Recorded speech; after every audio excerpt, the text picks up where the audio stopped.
Повторно ќе спомнам, како што кажав и во првиот дел, би сакал ова богослужение навистина да биде пресвртница во нашиот живот. Ако стварно Бог го допрел вашето срце, моето, да одговориме на тој повик и да се посветиме повеќе на молитва и на лична заедница со Бога. Обично кога ќе спомнеме молитва, првата асоциација ни е што? Лични потреби, бараме од Господа да направи нешто за нас, за здравие. И нема ништо погрешно во сето тоа. Но повторно ќе зборуваме за приоритетите, што ни е прво во нашиот живот. Вие веројатно го забележевте тој момент кога зборувавме за искуството во Италија, во Милано. Се молеле за раст на црквата. Месец дена немало ништо, никаква промена. Се обесхрабриле и решиле да се откажат. И братот кој што бил на тој семинар за Павел Гојен велел, пасторот кажа да го бараме Бога во молитвата. И тоа е клучното. И денеска би сакал нели за втори дел тоа да го зборуваме. Зошто ни е дадена молитвата? Да, ние во молитва бараме од Господа, но првенствено молитвата ни е дадена да одржуваме блиска заедница со Бога. И прво нешто што треба да бараме во молитвата е да го бараме лично Бог. Замислите како би било на еден родител ако детето постојано разговорот кој што детето го води со родителот се сведува само на ова. Тато ми треба тоа и тоа, сакам да ми дадеш пари да си го купам. Тато имам проблем во училиште, те молам дојди, реши го. Тато имам таков и таков проблем, те молам направи нешто да се реши. И само тоа да е, само барање од страна на детето. Како родители како би се чувствувале? Ужасно, тешко. Искористени, да. Понекогаш нашите молитви така не лекуваат. Јас се анализирам сами од себе, анализирам, например, кога се молиме во црква на молитвен час и така натаму. Цела листа на потреби кои што јас ги имам. Семејството, другите.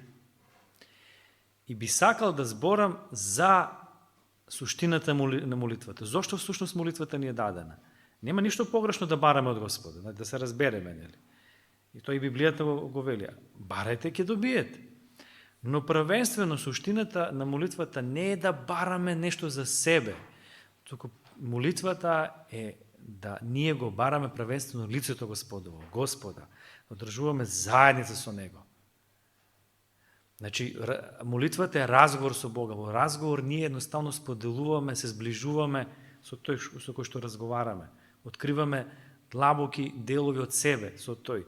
И така доаѓа до блискоста помеѓу маж и жена, пријатели, не е битно кој, кога разговараат. Така треба да биде и во молитвата. И би сакал да, ако и ова не допре, навистина да направиме една реформа во нашиот молитвен живот. Во Исаја 64 глава, 7 стих, вели, нема никој кој би го повикувал Твоето име, кој би установил да се држат здраво за Тебе. Дали евреите во времето на Исаја не се молеле? Се молеле, ние ќе видиме подоцна еден друг стих во Исаја, каде што вели, се молете и барате од мене, ма јас едноставно не ви одговарам. Што е тука, што всушност Исаја сака да каже? Вели, не дека не се молеле евреите, се молели во тоа време. Ама во молитвите никој не го барал Бога. Барале нешто за себе. Понегош и во духовниот живот знаеме да бидеме егоцентрични. Ме разбирате? Се околу нас се врти, а всушност не се врти се околу нас, туку околу Господа се врти. Во Јован 6 глава, 26 стих, ова се случува после 5000 луѓе кога Исус Христос нели ги нахранил. После тоа, следниот ден, мноштво луѓе се собрале околу Исуса. Исус им вели, а Исус им одговори, рече, вистина ви вела, вие не ме барате затоа што видовте чудеса, туку затоа што јадовте од лебовите и се наситивте. Зошто го барал Исус Христос? Затоа што свателе дека тој прави од Месија, дека треба да го следат, да го барат Него. Заради полните стомаци. Или, например, Матеј 6.31, Исус еден мал подолг дел во таа проповед каде што вели, нели, не се грижите што ќе јадете, што ќе пиете, и го заклучува, вели, и така не грижете се, велејќи, што ќе јадеме или што ќе пиеме или што ќе облечеме. А обично во нашите молитви тоа го има, нели? Не е ништо погрешно, да не разберете, нели, да најдам добра работа, да може да го издржувам семејството, да се запишам на добар факултет, да го положам тој и тој испит, нели, да се купам добра кола, Бог да ни даде да си обезбедиме дом и така натаму. Нема ништо погрешно во тоа, да не ме разберете. И Исус после во 32 стих вели, зашто сето тоа го бараат, што бараат народите? Јадење, пиење, облек. Материјални работи. И вели, зашто сето тоа го бараат кои? Народите, незнабожците, паганите. Зашто вашиот небесен татко знае дека ви е потребно сето ова. И ќе ви го даде без да го барате. Но што е клучното? 33 стих. Но барајте го најнапред царството на Бога и неговата правда, и се ова ќе ви се придаде. Вели, барајте го тоа, а ова другото, тоа ќе ви се даде. Таткото небесен знае дека ви е потребно тоа. Тоа ќе ви го даде, ама прво место што треба да биде? Царството Божие, неговата правда, или со други зборови, со еден збор, Бога барајте го во молитвите. Ова другото вели, тие молитви наликуваат на чии молитви? Јадење, храна, облека, материјалните работи, на чии молитви наликуваат? На незнабожците. Вели вие, барајте го најнапред Господа во молитвите, неговото царство, неговата правда. Ова другото, Бог знае дека ви е потребно, и ако така ги поставите приоритетите во вашиот живот, Бог едноставно ќе ви ги даде. Еве еден пример, молитвата Оче наш. Таа молитва не ни е дадена да ние едноставно ја повторуваме како стихотворба. Туку таа ни е дадена како пример на основа на кој што ние ќе ги креираме нашите молитви. Еве, а молитвата јас ја поделив на 7 дела, молбите, има 8 молби, и ако анализираме овие 7 молби од оваа молитва, колку се однесуваат на духовното, а колку се однесуваат на телесното, на материјалното, на овој живот телесен.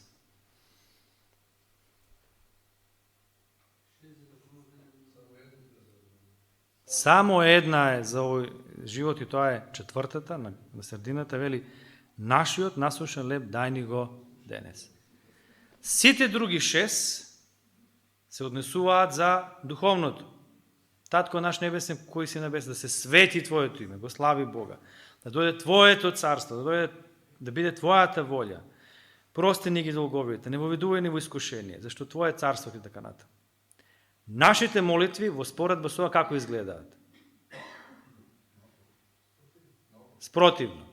6 дела се, Господи, дај ми ова, вако проблем имам, те молам, реши го. А на почеток да кажеме, фала ти што си толку добар, милости, ме разбирате? Ова само покажува дека всушност ние треба да правиме голема реформа во нашиот молитвен живот. Не е погрешно, немојте погрешно да ме разберете, ние кога имаме проблем да го изнесеме тоа пред Господи, да бараме Бог да го реши. Ако имаме потреба да го кажеме тоа на Господа, макар и од материјална природа да е. Но што е приоритетот во нашиот живот и во нашиот молитвен живот? Тоа е клучното. Како што зборувавме, нели, за молитвата, за христијаните во Јужна Кореја, молитвата е приоритет број 1. Заедница со председателот на Вселената. И никој друг не ги интересира дека тие се на состанок со Бога. Така и во нашиот живот, во нашиот молитвен живот. Клучно треба да биде нашата заедница со Бога. Во втора Дневникова 7:14 вели вака: и мојот народ кој се именува со моето име, ако се понези, почне да се моли и да го бара што? Лицето мое да го бара и да се одврати од своите лоши патишта, јас ќе чујам од небото и ќе му ги простам гревовите негови и ќе излекувам земјата него. Што да бара? Да почне да се моли, што да бара? Лицето мое, мене да ме бара. Тоа е клучното. Иеремија 29:13 вели: ќе ме побарате и ќе ме најдете ако ме побарате од се срце. Што да бараме?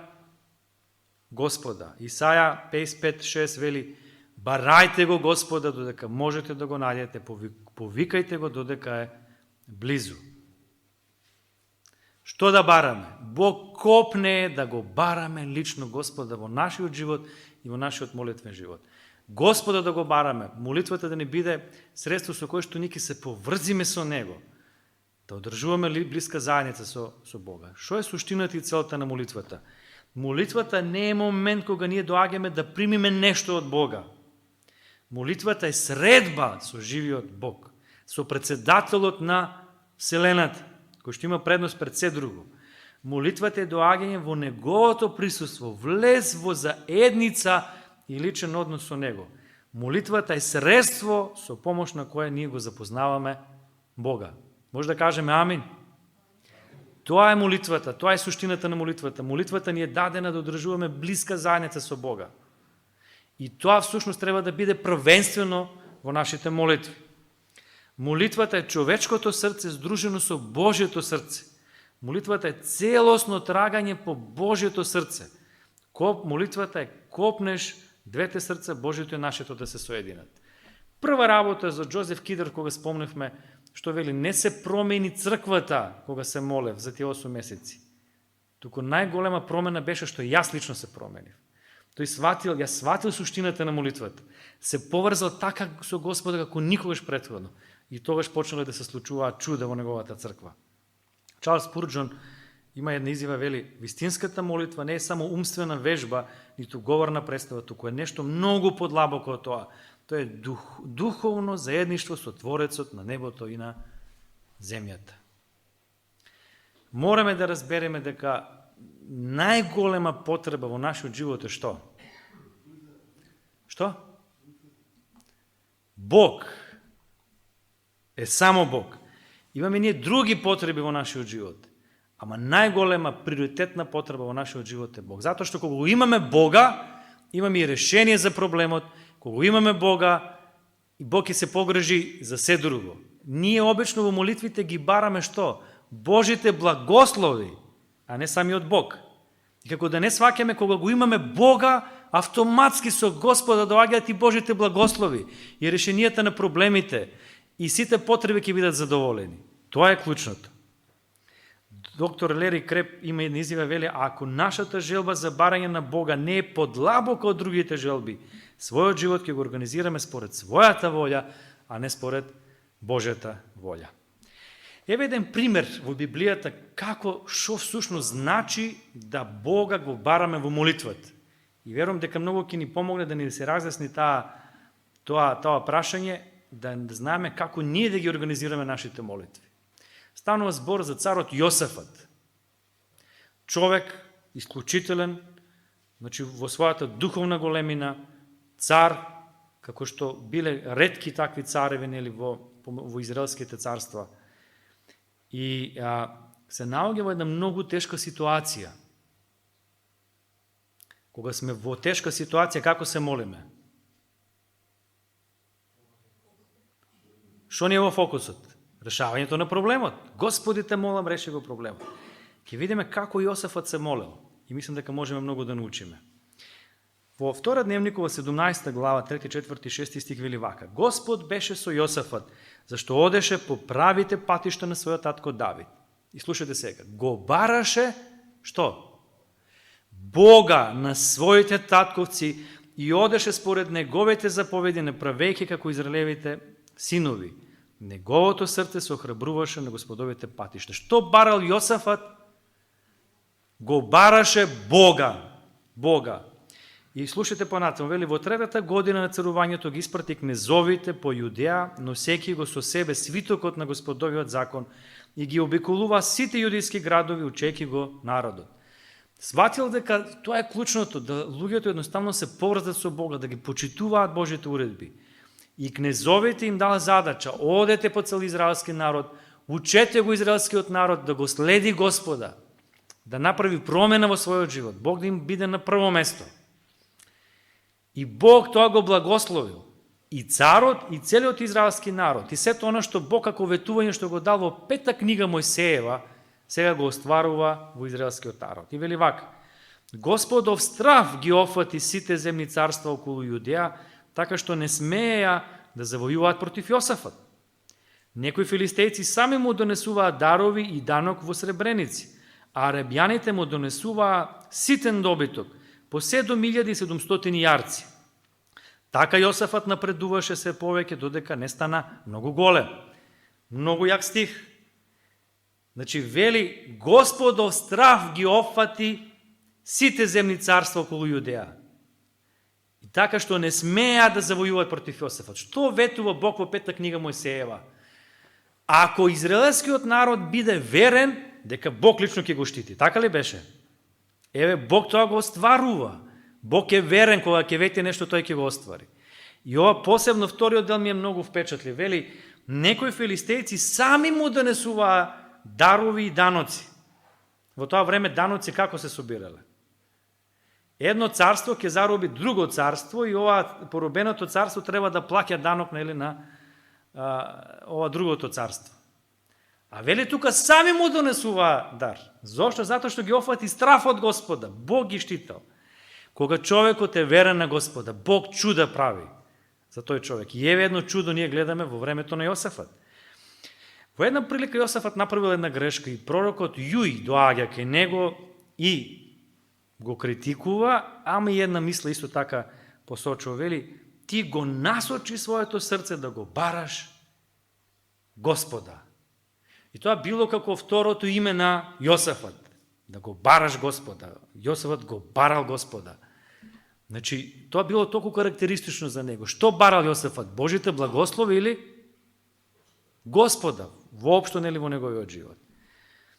И сега, се случува да Бог дозволува околните народи да го нападнат, да ја нападнат Јудеја. Никогаш претходно Јосафат такво нешто не доживеал, се исплашил.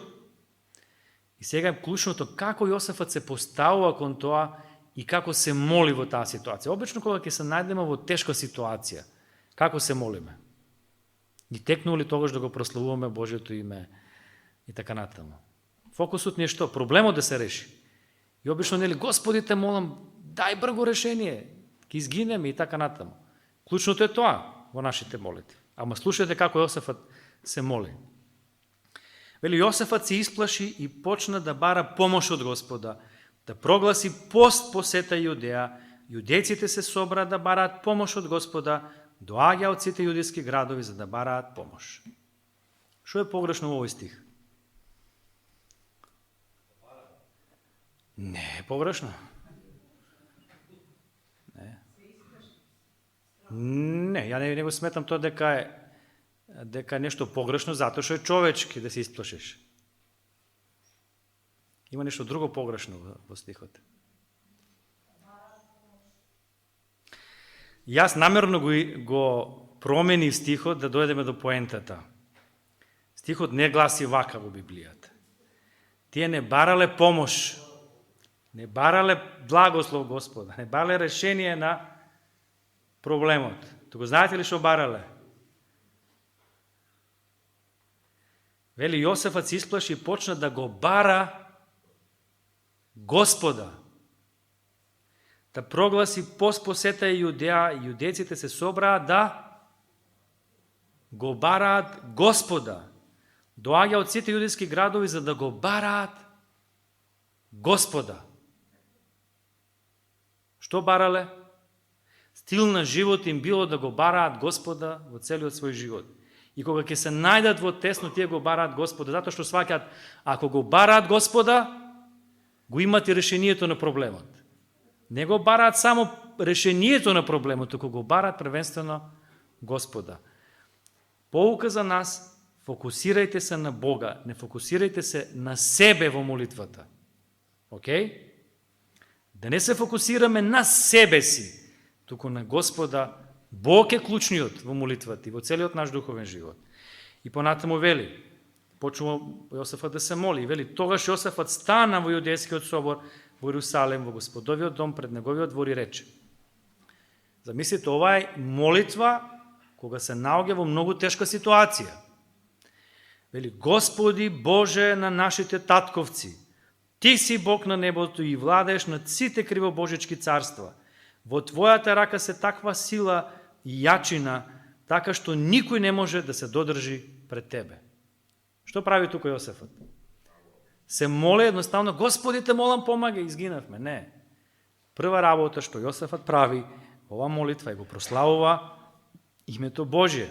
Прва работа, прослави го Бога, величај го Божиот карактер, Божјата величина, Божјата љубов, Божјата моќ, Божите квалитети. Кој е во фокусот? Бог. Не сме ние, не е Јосафат, не е Јудеја, Бог. Боже, ти си голем. Обично кога ние имаме проблем и кога во фокусот на молитвата е проблемот, и кога кажуваме, Господи, многу тежок проблем, во голема мака се наоѓам, често пат од молитвата кога ќе станеме и стануваме пообесхрабрени. Сте го приметили тоа? Зошто? Затоа што нашите очи се вперени каде? Во проблемот. И колку повеќе го гледаме, и колку повеќе зборуваме за проблемот, тој е толку страшен за нас. Ама погледот на Јосафат каде е? Во проблемот? Не во Господа, тој се присетува каков е Бог, дека е силен, дека е моќен, дека е Бог кој што е над се. Секогаш и во тескоба, и во мака, и во добро, секогаш треба да се присетуваме на Божите величини. Понатаму одиме. Вели, ти, о Боже наш, ги истера жителите на оваа земја пред сиот израелски народ и му ја даде за секогаш на потомството на својот пријател Авраам.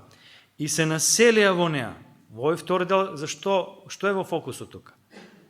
Пак е Бог. Што прави тука Јосафат? Се подсетува како Бог ги водел во минатото како израелски народ. Елена Вајд, што оној познат цитат, што вели? Немаме од што да се плашиме во иднината, единствено ако забораваме како Бог не водеше во минатото. Јосафат всушност се подсетува, о Господи, ти мокно се покажа некогаш. Дали имаме искуство ние со Господа? Имаме. Во таква ситуација треба да се присетуваме како Бог на моќен начин едноставно делува во нашиот живот. Број 2. Подсети се што Бог направил за тебе во минатото. Како Бог те водел на величествен начин. Кој е во фокусот? Бог. Јосафат не сака едноставно да го тргне погледот од Бога. Да, имаат проблем, но вели, Господи, ти си величествен, ти си таков. На крајот вели, ти на прекрасен начин како народ не водеше во минатото. Се присетува како Бог на искуството што ги имале со Бога. И понатаму продолжува и вели, и му изградија во неа светилиште на Твоето име, велејќи кога ќе навали врз нас некакво зло, од мазнички меч или помор или глад, така кога ќе застанеме пред овој дом и пред Тебе, зашто Твоето име е во овој дом и кога ќе извикаме кон Тебе во својата неволја, послушени и спасене. Овој дел од молитвата на што не подсетува? Сеќавате кога Соломоновиот храм бил изграден. Соломон излегува пред лицето Господово и се моли и вели, ако некој погреши, дојде во молитвениот дом, во храмот, ти послушај го. Ако имаме таков и таков проблем, дојде ти послушај го. Што прави Јосафат тука? Вели, Господи, ти знаеш кога ние го изградивме храмот. И после, кога Соломон се молел, Бог му одговари и вели, ако стварно некој дојде во храмот и се моли, јас ќе му одговора. И сега Јосафат се пресетува, вели, ти знаеш ли, Господи, како вети тогаш? Вети дека ќе не послушаш кога ќе дојдеме во храмот. Сега, Господи, ја те држам за Твоето ветување и барам на вистина да го одржи своето ветување. Број 3. Сети се на ветувањата што Бог ги дал. Кој е во фокусот тука? Пак е Бог. Прва работа што Јосафат прави, го прославува Господа. Втора работа што прави, се присетува како во минатото го водел Бог израелскиот народ. Трета работа, се присетува на Божите ветувања. И понатаму одиме, вели, еве сега Амоновите, Моавовите синови и они од Самариската гора, преку кој не му дозволи на Израел да помине кога доаѓаш од египетската земја, туку ги заобиколи и не ги сотре, и така сега тие ни враќаат со зло, доаѓајки да не истераат од наследството кое ти ни го даде. О, Боже, зар нема да им судиш? Што прави тука Јосафат? Број 4. Боже, одбранија својата чест, своето ветување, својот завет. Пак не се работи за луѓето, туку за кого? За Бог. Ова ме подсетува на она ситуација кога Бог одлучил да го уништи израелскиот народ. И Мојсей му се обраќа на Господи и вели: Господи, па ти ако го уништиш израелскиот народ, што ќе кажат другите народи, што ќе кажат египјаните? Го изведи израелскиот народ за да го уништи. Зашто тука се грижал Мојсей? За угледот Божи, за авторитетот Божи и за името Негово пред другите народи. Истото и ова Јосафат тоа го прави. Господи, па ти нели ни вети, ти ни ја даде за секогаш оваа земја. Зар ти нема да се одбраниш својата чест, својот авторитет, своето ветување? Пак се работи за Господа. И на крајот Јосафат заклучува и вели: зашто во нас нема сила спрема тоа големо мноштво која доаѓа на нас, ниту ние знаеме што да правиме, туку очите не се насочени во тебе. Јосафат бара помош од Господа, но на кој начин? Ние обично знаеме кога имаме проблем да му нудиме решение на Господи. Господи, имам таков проблем, те молам реши го на таков и таков начин. Сте го приметили тоа? Јас тоа го правам, например. Јосафат не нуди решение, туку шо вели? Нема сила во нас, не знаеме што да правиме. Замислите пасторот да дојде и да каже: појма браќа, немам што да правам. Прва работа што ќе кажем: ој не е за пастор, не е за водач и така натаму, појма ако нема. А водачот на израелскиот народ, Јосафат, царот, вели: појма немам што да правам, Господи. Туку што вели? Очите ни се насочени во тебе. Како, на кој начин бара помош од Бога?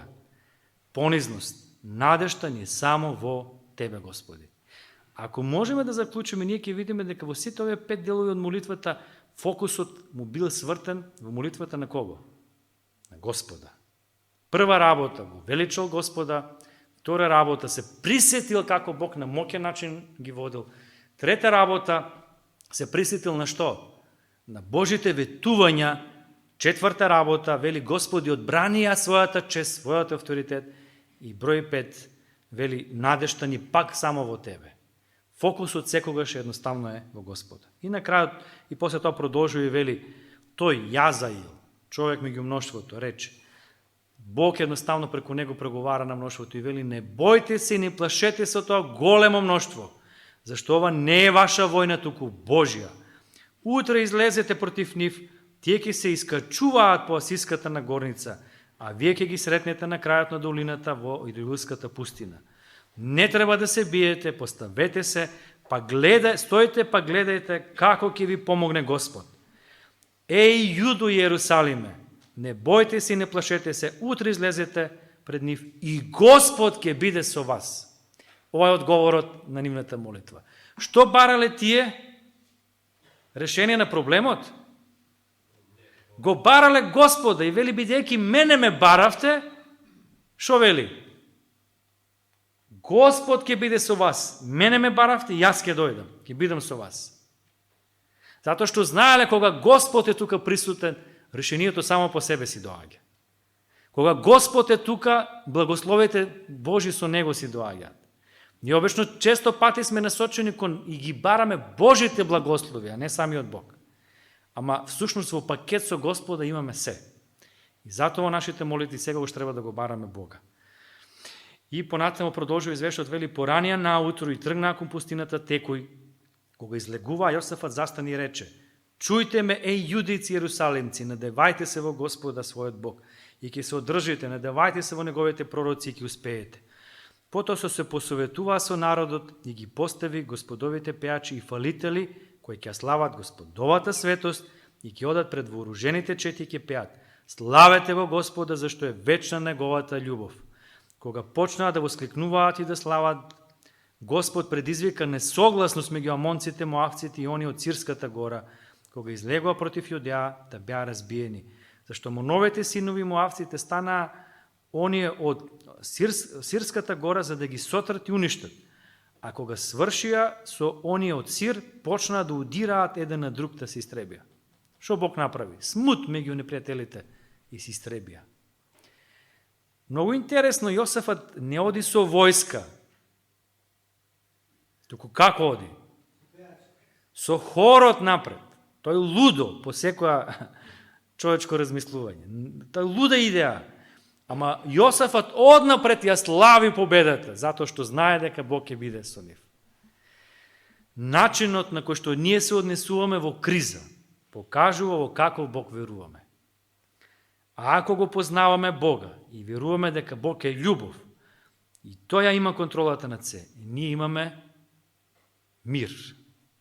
Ако се плашиме и се бориме во себе, со тоа покажуваме дека Бог е многу слаб, мал, нема ја грижа, ја нема контролата во своите раце. Или го познаваме Бога, или го немаме Бога. Трета опција не постои. Познавањето на Бога е клучно. А молитвата и како има голем удел во запознавањето на Бога. Затоа, драги браќи и сестри, молитвата навистина треба да биде средство со кое што ние го запознаваме и одржуваме блиска заедница со Бога. Нека Бог ни помогне да молитвата биде средство со кое што ние ќе се поврземе со Господа и ќе го бараме Господа на прво место. Сега ќе одиме на молитва и ќе има уште еден краток дел и тука ќе завршиме. Но ја би сакал еве наместо сега да се собираме во групи и да се молиме, тројца од вас кои ќе изразат желба да се помолат, ќе клекнеме, ќе се помолиме, ќе продолжиме со пократкиот дел.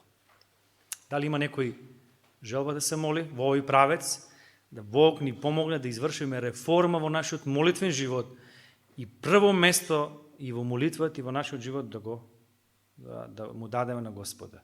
Не да бараме помош и благослови од Господа, туку да го бараме самиот Бог.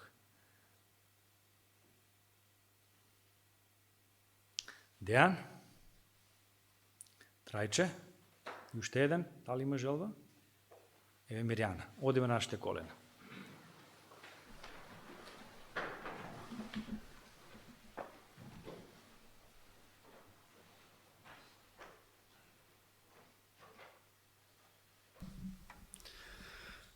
Оче наш кој си на небото, излегуваме повторно пред Твоето лице, да Те заблагодариме за сите благослови што си ни ги дал и покрај тоа што не ги заслужуваме. Те молиме, прости ни ги сите наши молитви кои што били изнесени пред Тебе, а биле со нечисто срце, биле себични и извалкани. Те молиме, помогни ни, научи не како да можеме да се молиме, како да се застапуваме за нашите браќи и сестри и по крв, и во црквата, за нашите семејства. И прво и најважно во нашите молитви да биде како луѓето да ги доведеме пред Тебе. Те молиме овие примери што беа изнесени да не бидат за поука и да можеме да се водиме по нив и да знаеме дека ако така се молиме и така ги изнесуваме нашите проблеми, да веруваме дека Ти ќе не услишиш. Сето тоа Те молиме во Христово име. Амин. Амин. Татко наш небесен, Ти благодариме, Господе, што сме дојдени во Твојот дом, на оваа прекрасна представа, на ова богослужение, кое што нема да го забравиме никогаш, Господе. Прости ни ги нашите гревови, Татко наш небесен. Тоа е првата и основна работа. А понатаму, со Твоја помош и верување во Тебе, Господе, барање од Тебе на нашата помош и следење на Твоите патишта, Господе. Како што каже и нашиот пастор Михајло, Ти да ни бидеш прва и единствена желба, надеж, водство и се преку Тебе, Господе, да Те бараме во сите сфери, секаде каде што ќе се појавиме. Затоа, Татко наш небесен, води не и направи се што треба за нас, во нашите патишта и во нашите животи, а за се Ти благодариме вечно. Амин. Амин.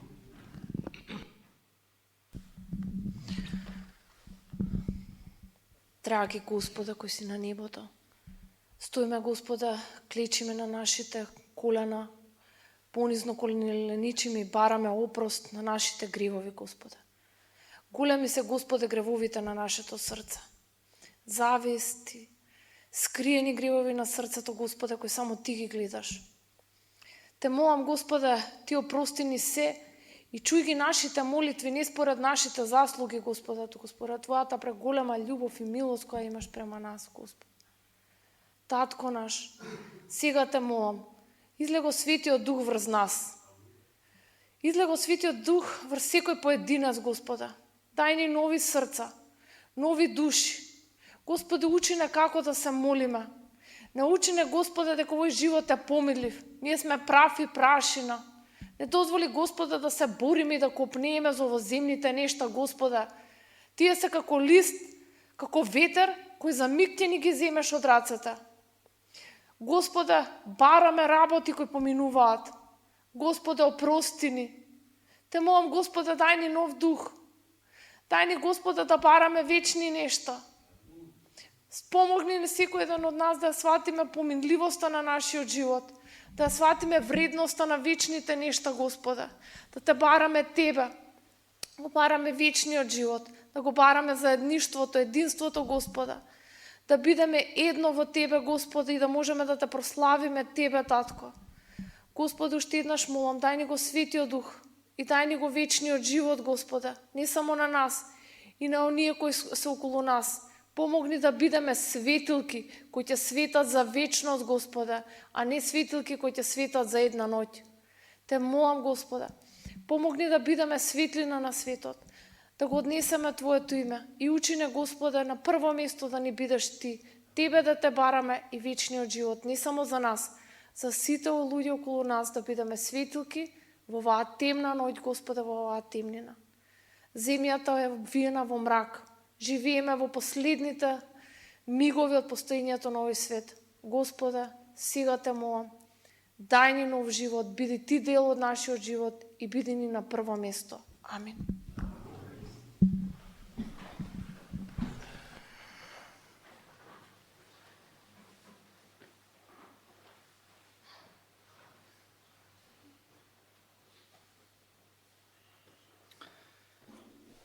Во книгата, ја спомнавме, таа книга се вика Страст за молитва, има една реченица која што мислам дека има голема вистина во неа, вели: ако ние работиме за Господа, Бог ќе работи за нас.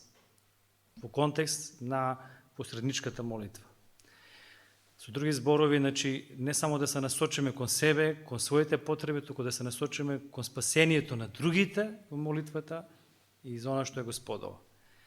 Вели, кога вие работите за Господа, Бог едноставно ќе се погрижи за се друго што е за вас. Не е битно дали ќе го оцените се тоа што го зборувам, опште не е битно како ќе го оцените. Битно е ако стварно ве допре ваш Господ, мене лично, вас, да направи навистина на голема реформа во однос на ова во нашиот живот. И тоа да го примениме. Ништо нема од тоа, нели, супер беше или не беше супер, а тоа ништо не го променуваме во нашиот живот.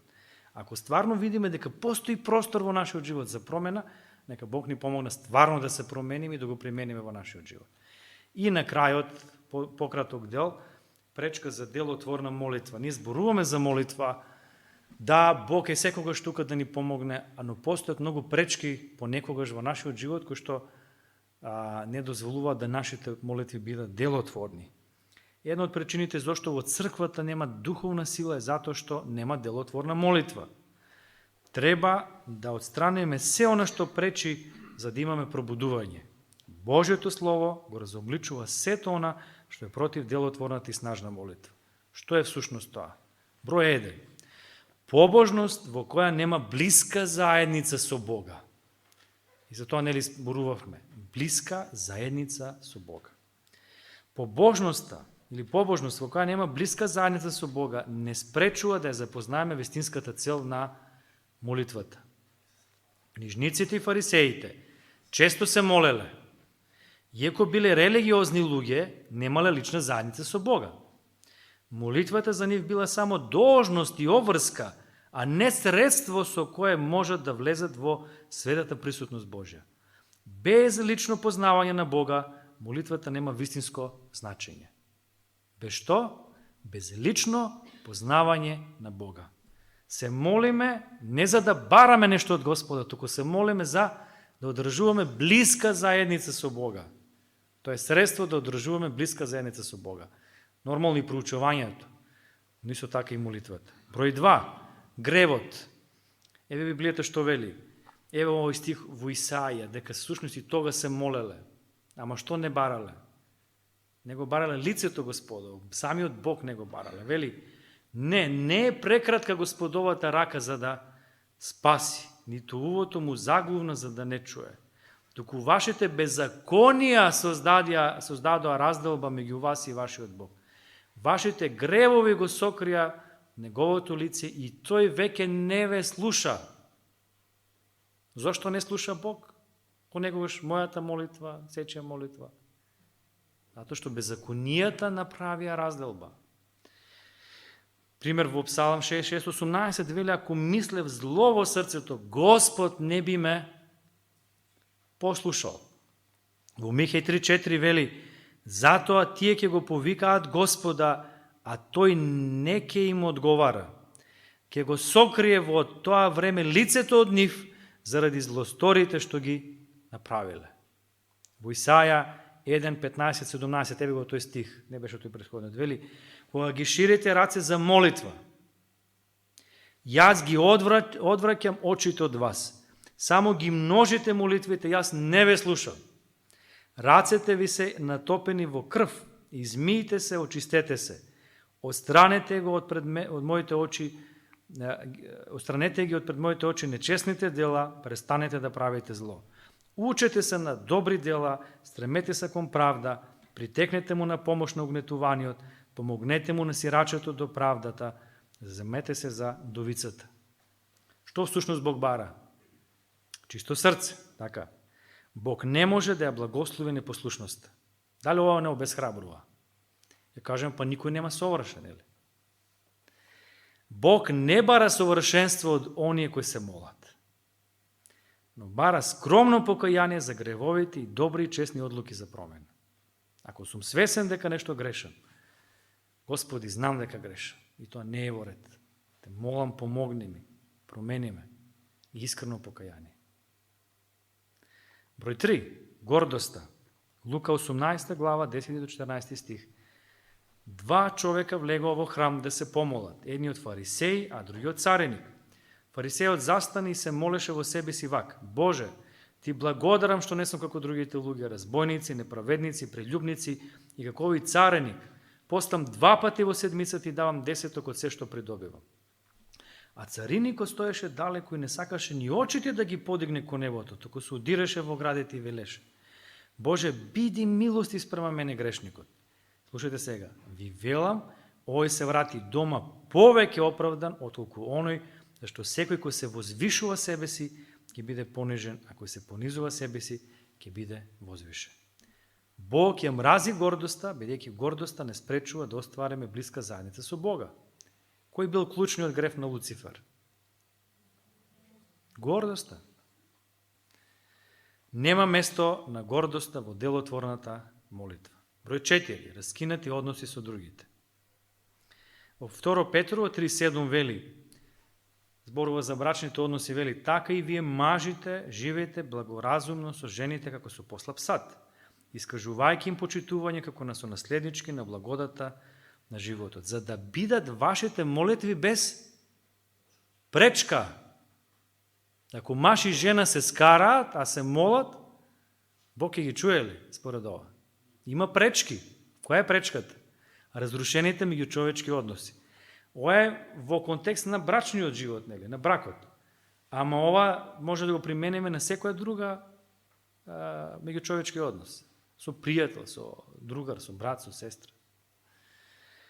Во Марко 1:15-25 вели, ако го стоите на молитва, проштевајте ако имате нешто против некого, за да ви ги прости и вашиот Бог кој е на небесата вашите гревови. И ова е многу моќно. Во Матеј 6 глава што вели, ако вие им ги простите гревовите на вашите ближни, и Бог вас ќе ви ги прости. А ако не сте спремни да им ги простите, немојте да се надевате дека Бог ќе ви ги прости. Така пишува, нели? А колку пати, например, ќе се скарам со некого, ќе клечам и ќе се молам, Господи, прости ми за гревовите, а не сакам да се смирам. И сум убеден дека Бог ќе ми прости. Бог вика, заборави на тоа. А ако сакаме да имаме делотворна молитва, потребно да ги обновиме нашите раскинати односи со другите. Не можеме да бидеме во заедништво со Бога доколку не ги обновиме нашите раскинати односи со другите. 5. Себичноста. За ова што зборувавме, нели? Сеј сум јас. Јаков 4.3 вели, барате, но не добивате. Зашто барате погрешно, за да го трошите во вашите грешни желби. Молитвата е време кога се подчинуваме на Бога како наш Господар и ја бараме Божјата волја. Како тогаш можеме да ги донесуваме нашите себечни желби и постапки пред Божјиот престол и да очекуваме Негов благослов. Бог ги знае ли нашите желби, нашите потреби? Ги знае. Тамо што вели? На прво место ставете го Господа, Бог ќе се погрижи самиот. Не мора ни да го барате тоа од Бога. Затоа што знае дека ви е потребно тоа. Непостојаноста. Во Лука 18.1 вели, и им кажа една парабола за тоа како е потребно секогаш да се молат и да не паѓаат со духот. Ја знаеме која е таа молитва, нели? Таа парабола.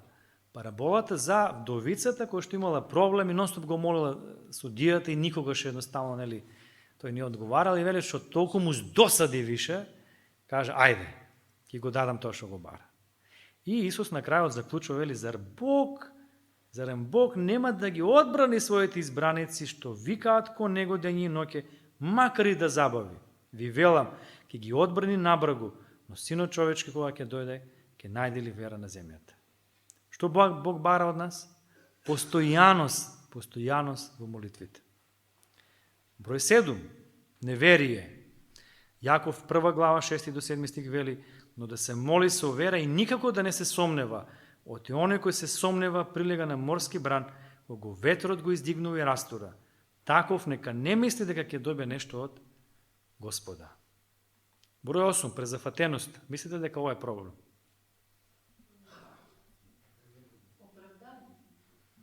Проблем е не во презафатеноста, али во тоа како приоритетите ние ги поставуваме во нашиот живот. Ние гледаме, значи, во Кореја, и исто се презафатени, таму тоа капиталистичко општество, таму општество.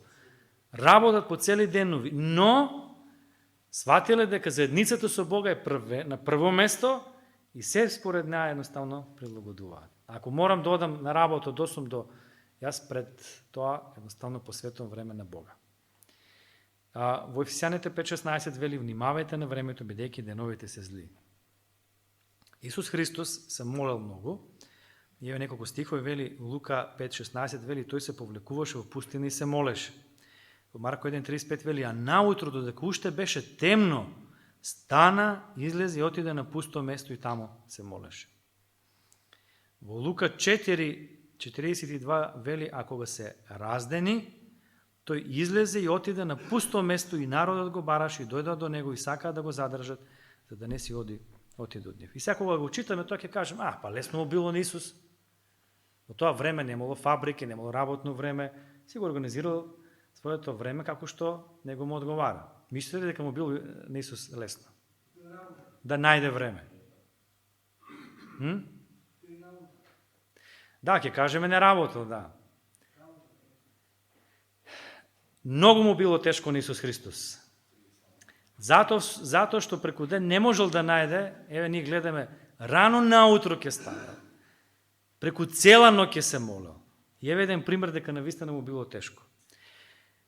Има во Библијата запишано еден момент кога го линчуваат Јован Крстителот, нели го убиваат, Исус го слуша, го чул таа информација и понатаму вели.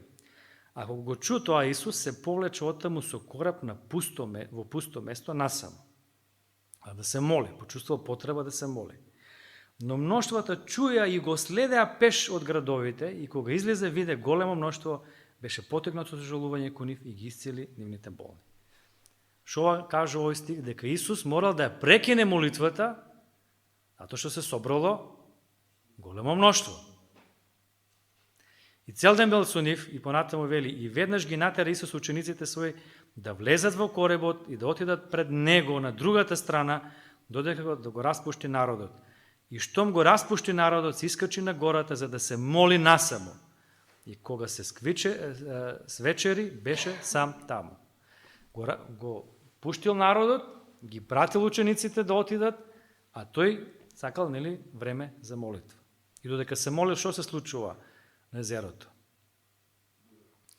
А коработ веќе беше многу стадии далеко од брегот, измачуван од брановите, зашто ветерот беше спротивен. И барале помош. Исус во тој момент, нели, почнал да оди по водата. Има ли време Исус за молитва? Сакам да кажам, многу тешко и тоа наогел време, затоа што носто бил со луѓе. И времето го наогел наутро или навечер, кога другите спиеле. Значи не било лесно и во тоа време, но ако сватиме дека молитвата е многу битна и значајна со нас, тогаш ќе најдеме време. Но мора да сватиме дека молитвата е заедница со Бога. И на крајот, еве со еден цитат ќе завршам од една книга, вели вака: малку од Божјото Слово, со малку молитва, донесува смрт во духовниот живот. Многу од Божјото Слово, со малку молитва, дава болен духовен живот. Многу молитва, со малку Божје Слово, дава повеќе живот, но без постојаност. Полна мера на Светото Писмо и многу секојдневна молитва да дава здрав и снажен духовен живот. После сето ова, јас само можам да кажам: Господи, научи не да се молиме. Не да се молиме, нели, да бараме за себе, туку да сватиме молитвата, она исправно, нели, значењето, суштината на молитвата, тоа е да имаме блиска заедница со Бога. Нека Бог ни помогне на вистина во својот живот да направиме реформа во овој поглед. Молитвата, заедницата со Бога, преку проучување на Светото Писмо и молитва, во која што Бог ќе биде центарот, да биде во нашиот живот на прво место. И да посветуваме доволно време и на проучување на молитва, затоа што тоа е клучното. Ништо друго не е толку битно, ни важно, ни потребно во нашиот живот, колку што ни е самиот Бог. Најбитен и најважен, најпотребен. Колку побрзо го сватиме тоа, толку подобро ќе ни биде во нашиот живот. И нека Бог ни помогне, Бог да ни биде приоритет број 1. Да го бараме првенствено Него, а за се друго Бог ќе се погрижи. Амин.